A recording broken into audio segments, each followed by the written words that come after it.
ঝিনাইদহ ৪ আসনে কালীগঞ্জ সদর আংশিক বিএনপির জোটের প্রার্থী গণ অধিকার পরিষদের সাধারণ সম্পাদক রাশেদ খানকে অবাঞ্ছিত ঘোষণা করেছেন স্থানীয় বিএনপির নেতাকর্মীরা।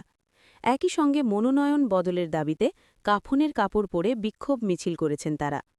শুক্রবার ২৬ ডিসেম্বর বিকেলে ঝিনাইদহ ৪ আসন থেকে বিএনপির মনোনয়ন প্রত্যাশী কেন্দ্রীয় স্বেচ্ছাসেবক দলের সিনিয়র যুগ্ম সাধারণ সম্পাদক সাইফুল ইসলাম ফিরোজ এবং জেলা বিএনপির উপদেষ্টা মণ্ডলীর সদস্য মুর্শিদা জামান বেল্টুর সমর্থকরা কাফনের কাপড় পরে বিক্ষোভ করেন।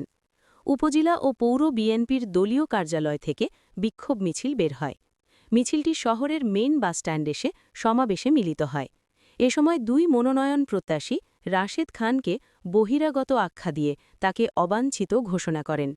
সেই সঙ্গে ঝিনাইদহ ৪ আসনে আগামী ২৮ তারিখের মধ্যে বিএনপি থেকে মনোনয়ন দেওয়ার দাবি জানান। সমাবেশে বক্তারা বলেন, রাশেদ খান এই সংসদীয় আসনের বাসিন্দা না। তিনি ঝিনাইদহ ২ আসনে ৪-৫ দিন আগেও গণসংযোগ করেছেন। এখানে টাকার বিনিময়ে ম্যানেজ করে তাকে কালীগঞ্জবাসীর উপর চাপিয়ে দেওয়া হয়েছে। কালীগঞ্জের মানুষ কোনো বহিরাগত ব্যক্তিকে কোনোভাবেই মেনে নেবে না। কালীগঞ্জ উপজেলা বিএনপির সাবেক যুগ্ম আহ্বায়ক ইলিয়াস রহমান মিঠু বলেন, বিগত ১৭ বছরে আমরা হামলা মামলার শিকার হয়েছি।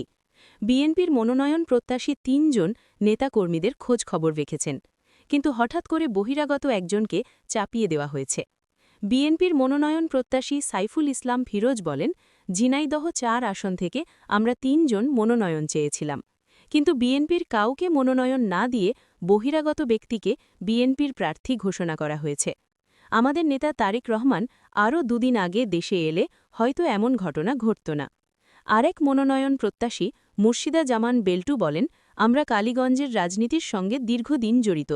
আমার স্বামী এখানকার ৪ বারের সংসদ সদস্য ছিলেন। আমরা কোনো বহিরাগত ব্যক্তিকে চাই না। দ্রুতই বিএনপির কাউকে মনোনয়ন দিতে হবে। কালীগঞ্জের মাটি ধানের শীষের ঘাঁটি। চক্রান্ত করে এই ধানের শীষকে হারিয়ে ফেলা হচ্ছে।